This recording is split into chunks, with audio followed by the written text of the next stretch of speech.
Hollywood, 1941.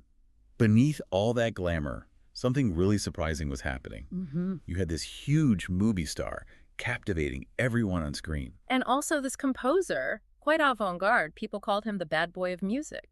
An unlikely duo, you'd think, but they were secretly working together. Yeah, on wartime technology, something that, believe it or not, helps power the way we communicate right now. It's just an incredible story. It really shows how innovation can pop up anywhere. Absolutely. We're talking about Hedy Lamarr, the actress, and George Antheil, the composer. Their idea was for secure communication, really born out of World War II needs. And it laid the groundwork for things like Wi-Fi and Bluetooth. It's amazing. Let's start with Hedy Lamarr. Huge star, gorgeous image. Right, but she apparently found the acting roles, well, a bit dull. Yeah. Typecast. What's fascinating is her mind. She had this intense curiosity, really encouraged by her father since she was a kid. He used to explain how things worked, like machines and stuff, on their walks. She was self-taught, very bright. But, her looks often overshadowed just how smart she was.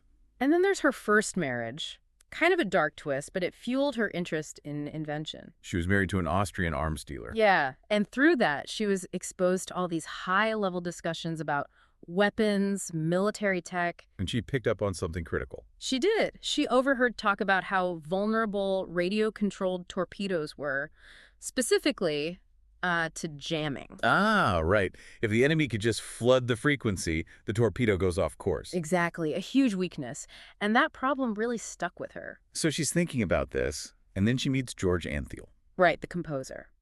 Known for really experimental stuff, mechanical sounds. His famous piece, Ballet Mécanique. That used player pianos, didn't it? Multiple player pianos, all synchronized, that precision, that mechanical timing, that was his thing. Okay, so how do they connect this to torpedoes? Well, Lamarr had the core idea. What if you could make the radio signal jump between frequencies really fast, so fast the enemy couldn't keep up? Ah, so it wouldn't stay on one frequency long enough to be jammed. Precisely. And Antheil, hearing this, immediately thought of his synchronized player pianos. The player piano rules. How? They figured they could use a mechanism like a player piano roll to control the frequency hopping, a preset synchronized pattern. Across how many frequencies? 88. Just like the keys on a piano, that was the direct link. So the control ship and the torpedo would have identical player piano rolls, That's the basically. principle, yeah. They'd both know the sequence of frequency hops. It wasn't random to them, just to the enemy. Making it incredibly difficult to jam unless you knew the exact pattern. Or unless you had just immense power to try and block all 88 frequencies at once, which wasn't practical. It was genuinely revolutionary, secure communication. Okay, so they have this amazing invention. They even get a patent for it in August 1942. Yes, under her married name at the time, Hedy Keesler-Markey and Antheil. But it didn't take off right away. No, not at all. They took it to the U.S. Navy and it was pretty much dismissed. Why? It sounds brilliant. The official reason was that the mechanism, based on the player piano concept, was too bulky to fit inside a torpedo. Okay, maybe. But was there more to it? Probably. I mean, think about it. The idea is coming from a Hollywood movie star and an eccentric musician. There was likely some skepticism, No, not exactly the typical military engineer. Exactly. She was actually told she'd be more useful selling war bonds, using her fame that way. Wow. So her contribution was just sidelined. For years, yeah. The technology, this frequency hopping idea, just sat there, largely unknown. But it didn't just disappear forever. No.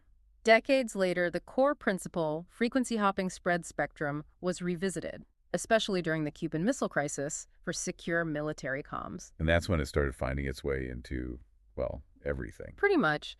The fundamental idea became crucial for modern wireless tech, things like Bluetooth, connecting your devices. And early Wi-Fi, too. And early Wi-Fi networks, yes, allowing multiple signals to coexist without interfering, making things faster, more reliable, all based on that core concept they patented back in '42. It took a long time, but they did eventually get recognition. Finally, yes. In 2014, they were inducted into the National Inventors Hall of Fame, posthumously, sadly, long after the patent expired. This is such a powerful story. It really makes you think about genius hidden in plain sight. Absolutely. Innovation doesn't always wear a lab coat, does it? No, definitely not.